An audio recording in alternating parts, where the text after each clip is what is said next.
મંગલ ભવન અમંગલહારી ઉમા સહિત જેહી જપત પુરારી. આ રામચરિત માનસને ચોપાએ કંઠસ્થ કરવાની છે. એ કથાની યાદ સ્વરૂપે કે ભાઈ અમે શું મહાપણ કથાનું શ્રવણ કર્યું હતું, આ ચોપાઈ કંઠસ્થ કરે છે.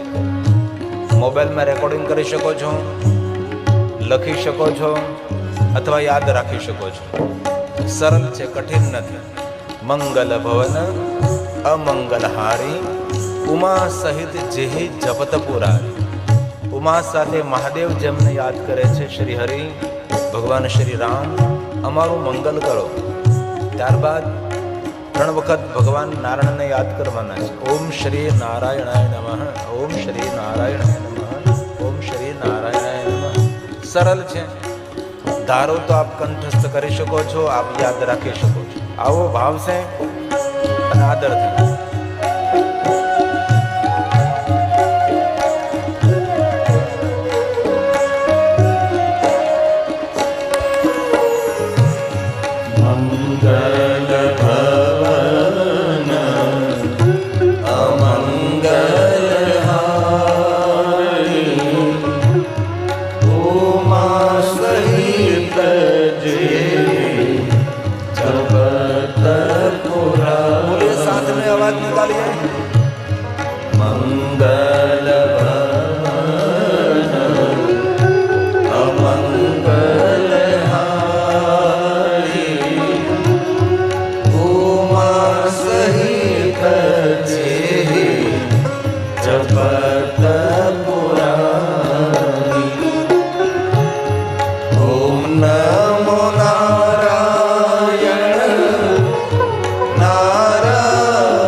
ताली महादेव ने वह साथ में ताल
શિવાય નમઃ શિવાય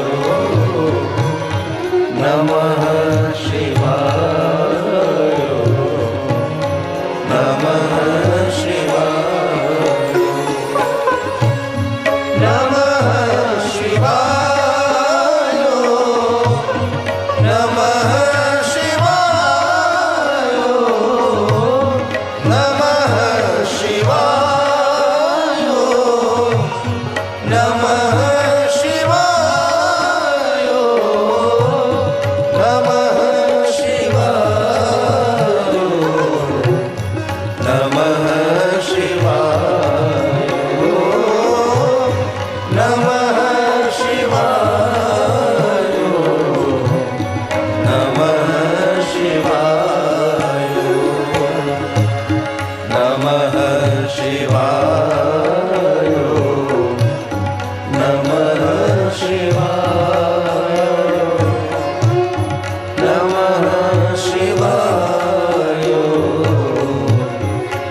મહર્ષિ ભગવાન વેદવ્યાસ રચિત શિવ મહાપુરાણ અંતર્ગત રુદ્ર સંહિતાનો પહેલો ભાગ સૃષ્ટિખંડ છે. રુદ્ર સંહિતાનો બીજો ભાગ એ સતીખંડ છે. તેમાં ભગવાન શિવ અને સતીના વિવાહની કથા છે, સતીના પ્રાગટ્યની કથા છે. ત્યારબાદ પાર્વતી ખંડ છે, પાર્વતીના પ્રાગટ્યની કથા અને શિવ અને પાર્વતીના વિવાહની કથા છે. ત્યારબાદ કુમારખંડ છે, ભગવાન કાર્તિક સ્વામીનો પ્રાદુર્ભાવ, ભગવાન ગણેશજી. ત્યારબાદ યુદ્ધખંડ છે,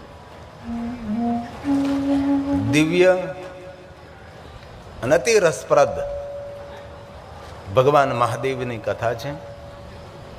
શ્રી વેદવ્યાસજી શિવ મહાપુરાણ અંતર્ગત સતી પ્રાગટ્યની કથા ખૂબ સુંદર રીતે વર્ણવે છે. આપણા સૌની કોઈને કોઈ કુલદેવી હોય છે. આપણી સનાતની પરંપરા શિવ અને શક્તિની ઉપાસના છે. ભગવાન શિવજી આપણું જરૂર મંગલ કરે. શિવો મેં અસ્તુ સદા શિવમ. શિવજી આપણું સર્વ મંગલ કરનારા છે. પણ જે રીતે શિવનો મહિમા છે એવી રીતે શિવાનો પણ મહિમા છે.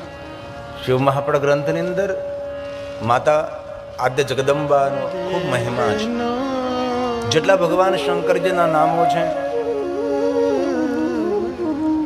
એટલા શાંકરીના પણ નામો છે. મહેશ તો મહેશ્વરી, મહાદેવ મહાદેવી, ભવ તો ભવાની, મહાકાલ તો મહાકાલી, એસી કર્માક્ષ.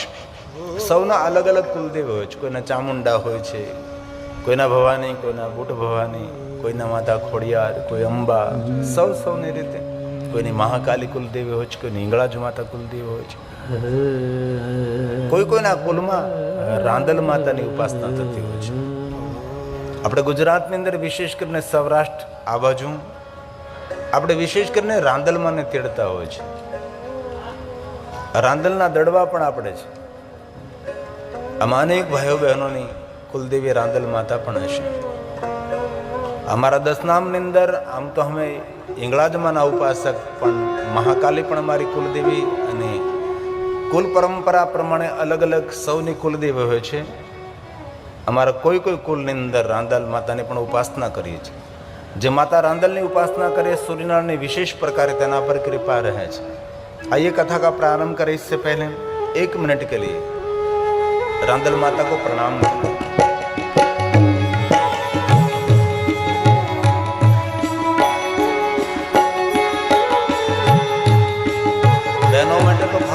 રાંદલ માની ઉપાસના.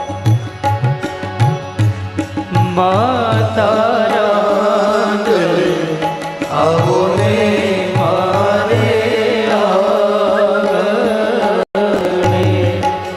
માતા રાંદલ આવો ને મારે આંગણે. મેં તો ભર્યા રે મોતીડાના ઠાડ, વધારો હેલે આજ રાંદલ આવો આંગણે. માતા રાંદલ આવો ને મારે આંગણે.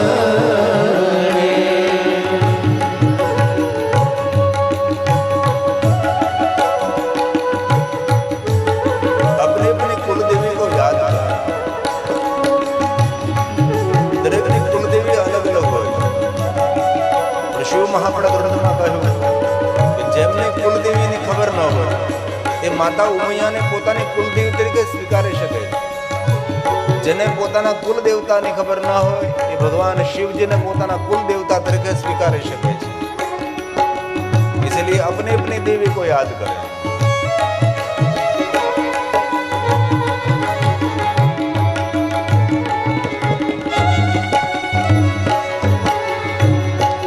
રૂમ ઝુમતા રાંદલ વાળી આવી રે.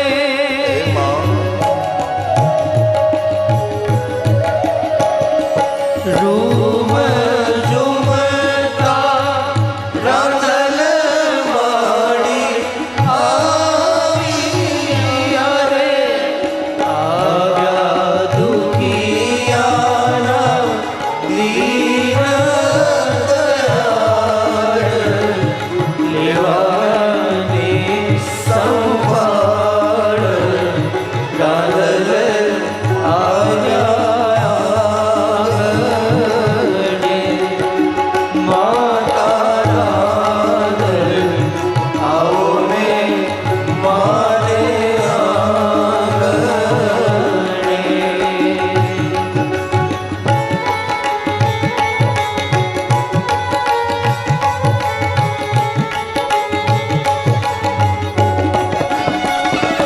કાલે મહાકાલે ભવાને જોડ્યા રે ચામુંડા. એ દુર્ગા રે નવદુર્ગા. સૂરજ ઉગ્યો સોનાનો મારે આંગણે.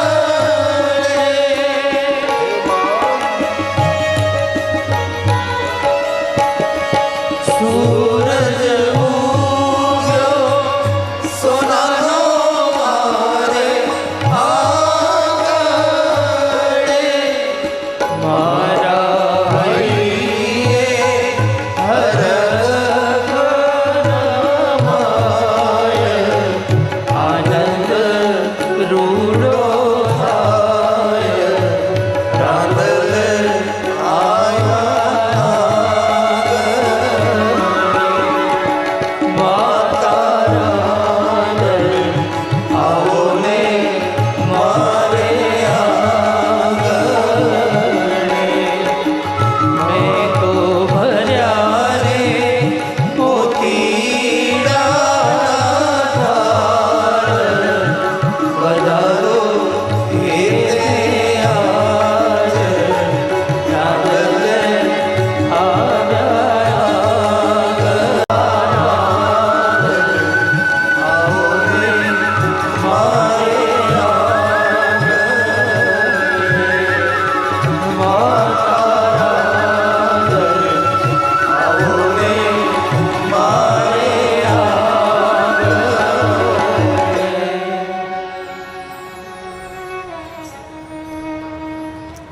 બ્રહ્માજી પોતાના પુત્ર દક્ષની પાસે જાય છે. દક્ષ મહારાજ પ્રદેશનગરમાં પિતા બ્રહ્માજીનું સુંદર સ્વાગત કરે છે. બ્રહ્માજી ક્યાં હેતુથી જાય છે, ક્યાં કારણથી જાય, બ્રહ્માના મનમાં કયો ભાવ રહેલો છે, એ બધું આપની સમક્ષ મને કહેવાની જરૂર નથી. કથાને યોગ્ય આકાર આપવો એ કથાકારનું કર્તવ્ય છે. પુત્ર દક્ષ બ્રહ્માજીને પ્રણામ કરે, સાષ્ટાંગ પ્રણામ કરે છે, દંડવત પ્રણામ કરી પિતા બ્રહ્માજીની સુંદર પરિક્રમા કરે છે. હાથ જોડીને કહે છે, હે પિતા બ્રહ્મા, આપને હું કઈ સેવા કરું? ત્યાંથી સતી પ્રાગટ્યની કથાનો આપણે પ્રારંભ કરીએ છીએ. આ ઘટના એક સમયે બની હતી. ક્યાં યુગમાં, ક્યાં કાળની અંદર, ક્યાં કલ્પની અંદર એનું વર્ણન નહીં કરતા, બસ એક સમયાંતરે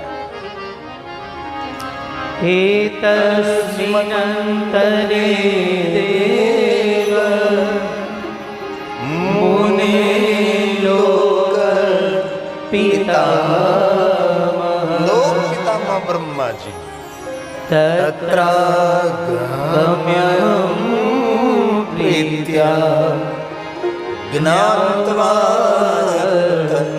ચરિતં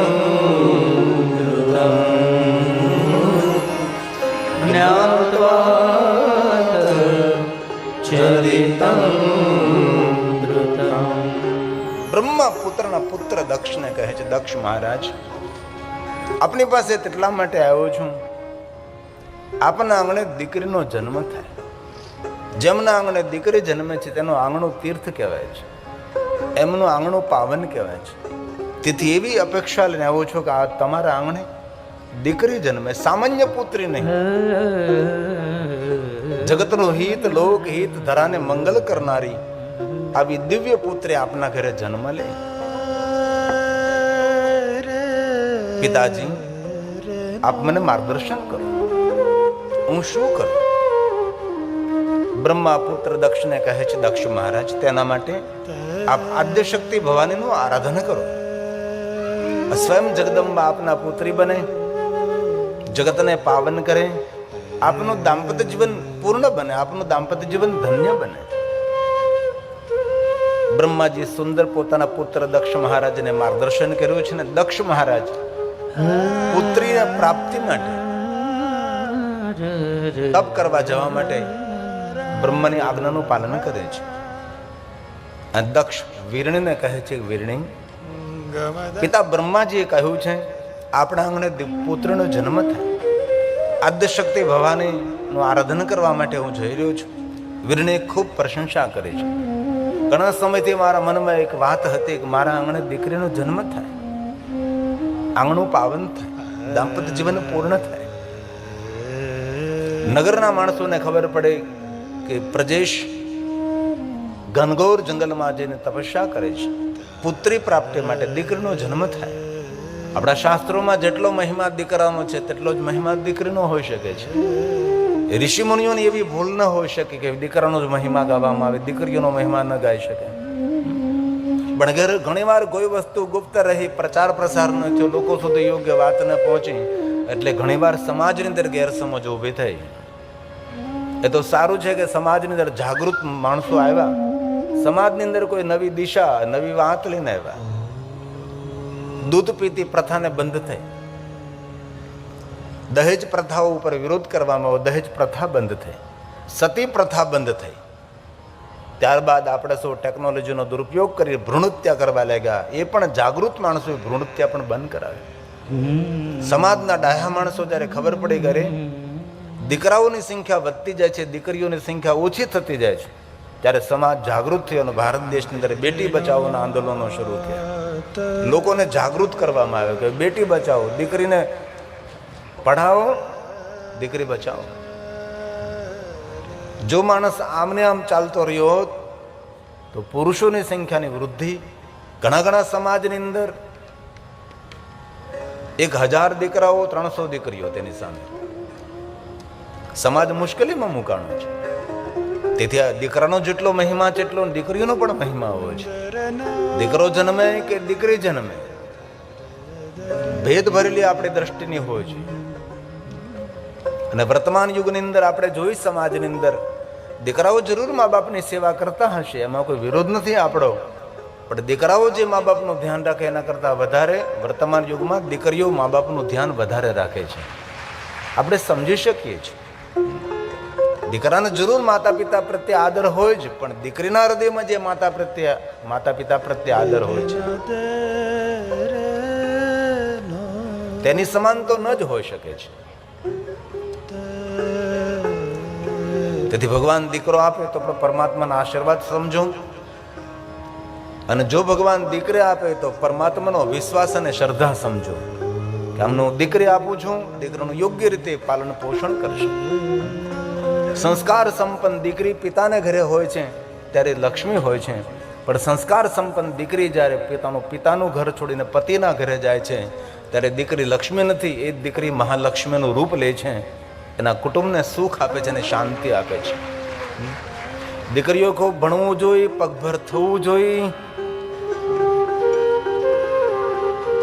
સમાજ દીકરો 10 ભૂલ કરે તો સમાજ તેને ક્ષમા આપી શકે છે. દીકરીઓ ભૂલ કરે તો ઘણી વાર સમાજ તેને ક્ષમા નથી આપતો, સમાજ તેને માફ નથી કરતો. પણ દરેક વડીલોએ, દરેક સજ્જનો યાદ રાખવું જોઈએ, દીકરો ભૂલ કરે તો આપણે તેને માફ કરી દઈએ. દીકરીઓ ભૂલ ન જ કરે, પણ ક્યારેય કોઈ દીકરીઓથી ભૂલ થઈ ગઈ તો ઉદાર બનીને તેની ભૂલોને પણ ક્ષમા કરવી જોઈએ. આમાં આપણી સજ્જનતા છે, આપણી શ્રેષ્ઠતા છે. તે દરેક દીકરીઓને પ્રાર્થના, ખૂબ ભણવું જોઈએ, પગભર થવું જોઈએ. દીકરો જરૂર મા બાપનું ગૌરવ હોઈ શકે છે, પણ દીકરી તો મા બાપ માટે એક શ્રેષ્ઠ ગૌરવ છે.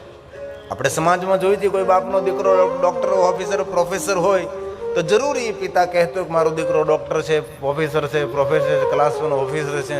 પણ સમાજમાં જોયું છે કોઈ પિતાની દીકરી ડોક્ટર હોય કે પોતાની દીકરી કોઈ ક્લાસ 1 ઓફિસર હોય તો સમાજમાં ઊંચું માથું રાખીને કહેતો હોય કે મારી દીકરી ડોક્ટર છે, મારી દીકરી ક્લાસ 1 ઓફિસર છે.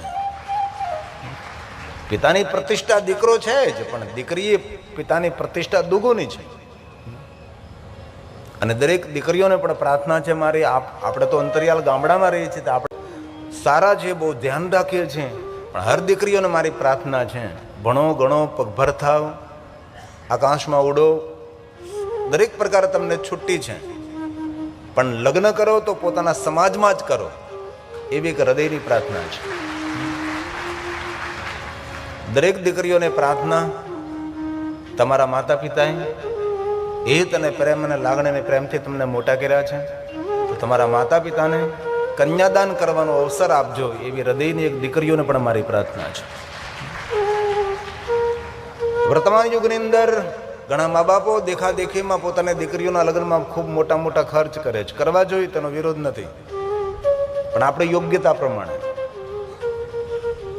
મારી દીકરીને કોઈ મેણું ના મારે, મારી દીકરીને કોઈ સંભળાવે નહીં, તેથી આ બાપ પોતાની જમીન ગીરવે મૂકી દે, મોટી લોન લઈ લે, પોતાનું ઘર ગીરવે મૂકી દે, મોટા વ્યાજથી પૈસા લઈ મારી દીકરીને ધામધૂમથી લગ્ન કરું. શા માટે?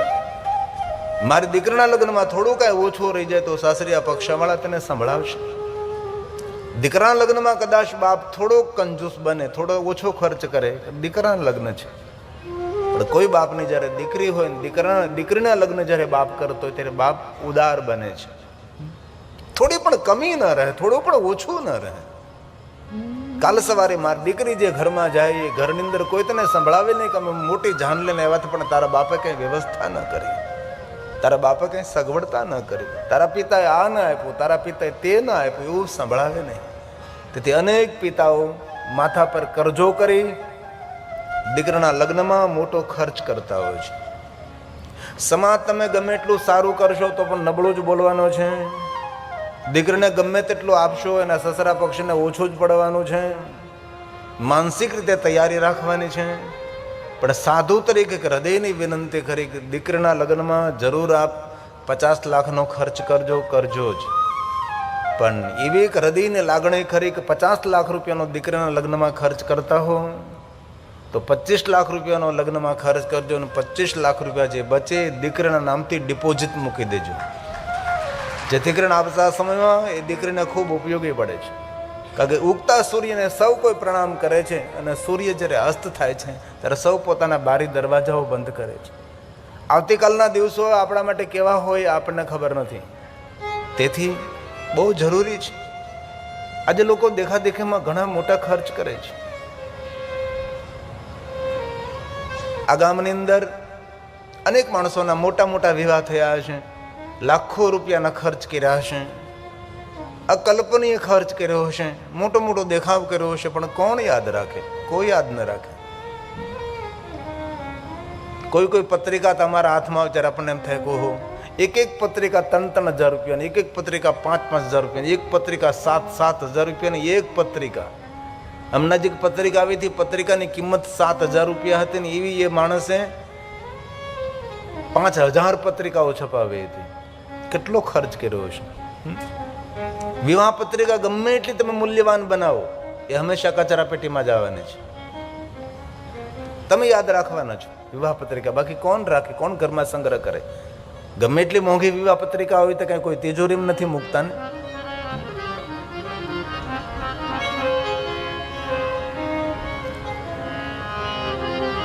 દીકરાના લગ્નમાં ગમે એટલો મોટો ખર્ચ કરો, કોઈ તમારી જય જયકાર નહીં કરે. હજી સુધી કોઈએ નથી કરી જય જયકાર. પણ ભગવાનને જો વ્યવસ્થા આપીને આવી એક સુંદર મજાની કથા કરો, ગામના લોકો તમારી પૂજા કરવા લાગે. તમારા કારણે અમને ભગવાનની કથા મળી. ગામના ઇતિહાસમાં તમારું નામ રહે, તમને યાદ રાખે લોકો. અમારા ગામની અંદર આ ભગવાનની કથાનું આયોજન થયું હતું. એટલા માણસોએ ભોજન કર્યું હતું, એટલા માણસોએ આનંદ કર્યો હતો. કથામાંથી એટલું મેં પ્રાપ્ત કર્યું. કથામાંથી નવું મને શીખવા મળ્યું, નવી દિશા મળી, અમારી દશા સુધરી ગઈ. આંગણે દીકરાઓના લગ્ન થાય, આંગણે દીકરીઓના લગ્ન થાય, પણ ભાગ્ય જ કોઈનું આંગણ હોય કે જેના આંગણે ભગવાનની કથાઓનું આયોજન થાય. બહુ જ ઓછા, બહુ જ. ભગવાને અવસર આપ્યો તો આવું કરવું જોઈએ. સંતુષ્ટિ થાય કે જીવન નિષ્ફળ તો થઈ ગયું, કાંઈ તો જીવન ફલિત થયું છે, કાંઈ તો જીવનમાં સારું કર્યું છે. ડાયા માણસો જીવનમાં હવે સત્કર્મો કરે છે. આજથી 30 વર્ષ પહેલા ભાવનગરમાં મેં કથા કરેલી. એક ભાગીરથી માડી અને બ્રાહ્મણના ડોશી. તમે જોવો તો ખરા, વહેલા ઉઠે 3 વાગે, પ્લાસ્ટિક વીણવા માટે નીકળી જાય. તડકો થાય એ સૌ પ્લાસ્ટિક વીણે. ભાવનગરની કથા સત્ય ઘટના છે. પ્લાસ્ટિક ભેગું કરે, એકલા ડોશી ભાગીરથી માડી, અને થોડા ઘણા પૈસા ભેગા થાય તો કોઈ વક્તાને શોધે અને પેલી ભાગવત કથા કરી. પોતાના કુટુંબ પરિવારને 25-50 ને બોલાવે અને સુંદર મજાની ભગવાનની કથા કરે અને કથા સાંભળે. કોઈ વક્તાને બોલાવીને વળી પાછા ધીરે ધીરે એકત્ર કરે અને વળી પાછી એક ભાગવત કથા કરી. અને પછી વર્ષો પછી મારે પણ જવાનું થયું. 15,000 રૂપિયા તેમની પાસે, આથી 30 વર્ષ પહેલા. અને એ બધા પ્લાસ્ટિકના કાગળ ને કચરાનો ભંગાર ભેગો કરીને એ બધું ધન એકત્ર કર્યું. અને એ શિવ મહાપણ કથા મેં કરેલી અને મને એ કથા જાણવા મળેલી કે એક ભંગાર ભેગો કરીને, પ્લાસ્ટિક ભેગું કરીને વેચનારી એક વૃદ્ધ માં, જે બ્રાહ્મણના ભાગીરથી માડી, એને શિવ મહાપણ કથા કરી, રામ કથા કરી, ભાગવત કથા કરી, શિવ કથા કરી. અને પછી ઘણા સમય પછી મને સાંભળવા મળ્યું હતું એ ડોશીનું મૃત્યુ, ભાગીરથી માનું મૃત્યુ મહાશિવરાત્રિના દિવસે થયેલું. ઘણી વાર મોટા ધનપતિઓને વિચાર નથી આવતો, એ વિચાર ઝૂંપડામાંથી દીપ પ્રજ્વલિત થતો હોય છે. કરી શકો છો, એવું નથી કે એટલી ભવ્યત કથા કરવી. આપણા આંગણે સત્સંગ થાય, આપણા આંગણે પ્રભુની કથા થાય, બહુ આવશ્યક છે. આમાં કોઈનું હિત થાય, કોઈનું કલ્યાણ થાય, કોઈનું સુખ થાય, કોઈને સારા વિચારો મળે, સમાજને નવી દિશા મળે.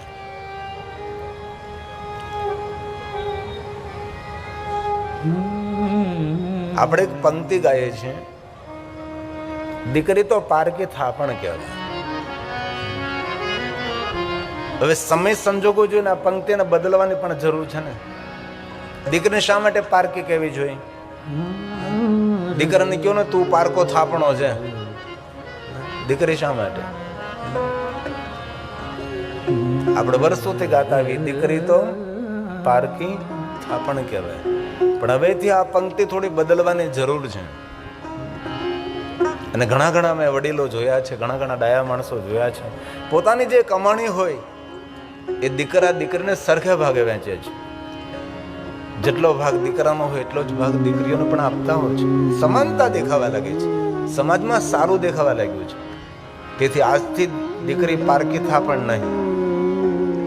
વાતને પલટવાની છે, વાતને બદલવાની છે.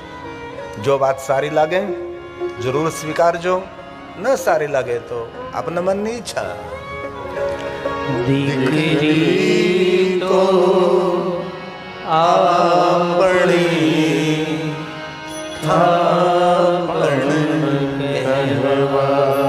પારકા પડવું નહીં, કભી નહીં. શા માટે દીકરીને ઓછું આવવું જોઈએ આપણા તરફથી? દીકરી બાપને ઘરે હોય ત્યારે બાપની ઓછી જવાબદારી છે, દીકરી સાસરે છે ત્યારે બાપની જવાબદારી વધી જાય છે.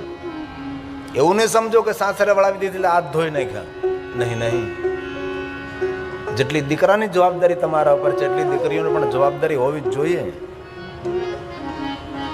શિવ મહાપડ ગ્રંથની અંદર કહ્યું છે કેવા વરને દીકરી વરાવવી. શિવ પાર્વતી વિવાહ પાર્વતી ખંડમાં આ બધું તેનું વર્ણન છે. કેવા વરને દીકરી આપવી અને કેવા વરને જો દીકરી વરાવે તો બાપ નરકનો ભાગી થાય. આનું બધું વર્ણન શિવ મહાપડ ગ્રંથની અંદર છે. તેથી આજથી દીકરી પારકી નહીં, પરંતુ દીકરી તો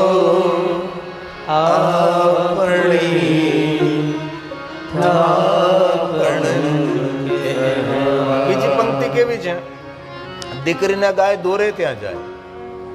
વર્તમાન યુગમાં નહીં, દીકરીના ગાય દોરે ત્યાં જાય એમ નહીં, પરંતુ દીકરીને ગાયની રક્ષા કરાય. દીકરી તો આપણી દીકરીને ગાયની રક્ષા કરે. દીકરીઓની આપણે રક્ષા કરવાની છે, ગાયોની આપણે રક્ષા કરવાની છે. ગાય કોઈ કસાય લઈને જતો કે જવા થોડો દેવાય, રક્ષા કરવાની છે. દોરે ત્યાં જાય, દીકરીઓની રક્ષા કરવાની છે. તેથી દીકરીને ગાયની રક્ષા કરાય.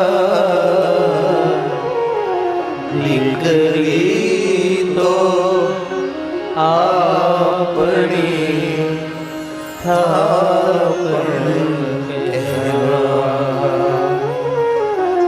દીકરી તો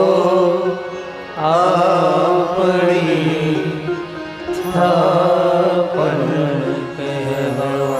આમાંથી જે દંપતીઓને ભગવાને દીકરીઓ આપી છે એવા દંપતીઓને હું ગિરી બાપુ હૃદયથી પ્રણામ કરું છું. ભગવાનના ખૂબ આશીર્વાદ સમજો. આપણા આંગણે દીકરી છે, એ બાપ ભાગ્યવાન નથી, એ બાપ મહાભાગ્યવાન છે. દીકરી વગર દાંપત્ય અધૂરું છે, દીકરી વગર બાપ પણ અધૂરો છે. પિતા હોવાનો અહેસાસ, સંપૂર્ણ બાપ હોવાનો એક અહેસાસ એ દીકરી કરાવે છે. જો જે દીકરીઓને જે પિતાને દીકરી મળી તેને ખબર હોય કે દીકરીનો પ્રેમ, દીકરીનો વાલ, એ તો જે બાપે દીકરીનો સાસરે વળાવીને તેને ખબર હોય કે દીકરીની જુદાઈ, દીકરીની વિદાય એ કેવી વેદના આપે છે. આના માટે જેટલું બોલવું એટલું બોલી શકાય. અને એટલું જરૂર કહું છું, ભગવાને જેને જેને દીકરી આપી છે સમજી લેવાનું કે ભગવાને તમારા પર ભરોસો રાખ્યો છે કે આમને ઘરે હું દીકરી આપું ને તો દીકરી સચવાઈ જશે.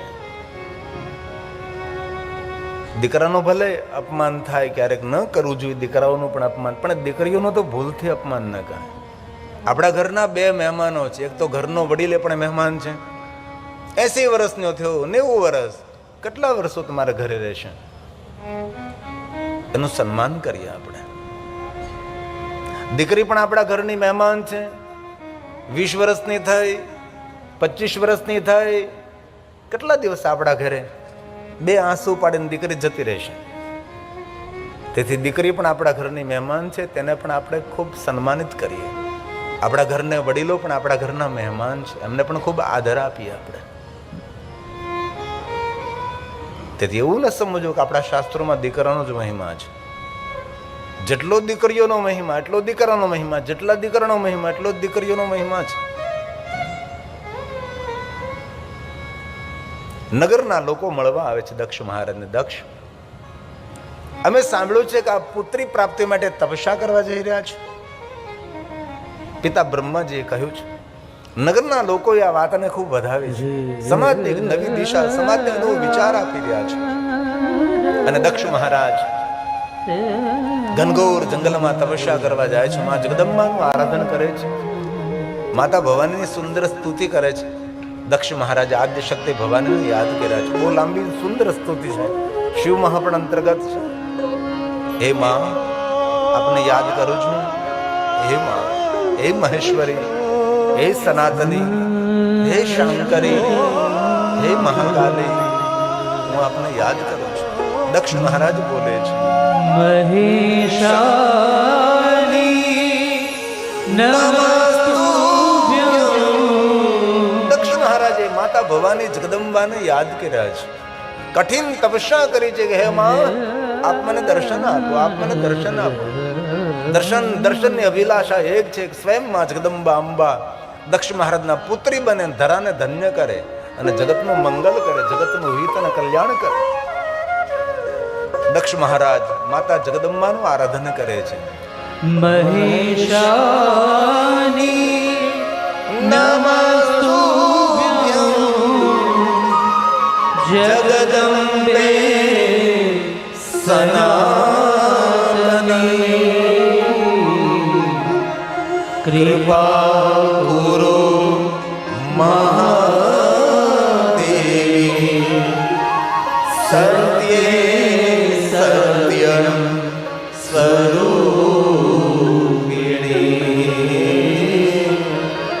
સત્યે સત્યમ સ્વરૂપિણી. કઠિન તપસ્યાના ફલ સ્વરૂપે માં જગદંબા અંબા પરાંબા દક્ષ મહારાજની સામે પ્રગટ થાય છે. અને માતા જગદંબા દક્ષ મહારાજને કહે છે, હે દક્ષ, વરદાન માંગો. હે માં, આપ મને વરદાન આપો. પ્રસિદ્ધ હે ભગવતી, હે માં પ્રસિદ્ધ ભગવત્યાતે પ્રસિદ્ધ શિવરૂપિણી. પ્રસિદ્ધ ભક્ત વરદે માં જગન્માયે નમોસ્તુતે. જગન્માયે નમોસ્તુતે. દક્ષ મહારાજ વરદાન માગે છે કે માં, આપ મારા પુત્રી બનીને મારા આંગણાને પાવન કરો, મારા દાંપત્ય જીવનને દિવ્ય બનાવો. માં પધારો. માતા જગદંબા દક્ષને કહે છે, હે દક્ષ મહારાજ, જ્યાં સુધી તમારી સરળતા, નમ્રતા, વિનમ્રતા રહેશે, ત્યાં સુધી અદ્ભુત લીલા હું ધરા પર કરતી રહીશ.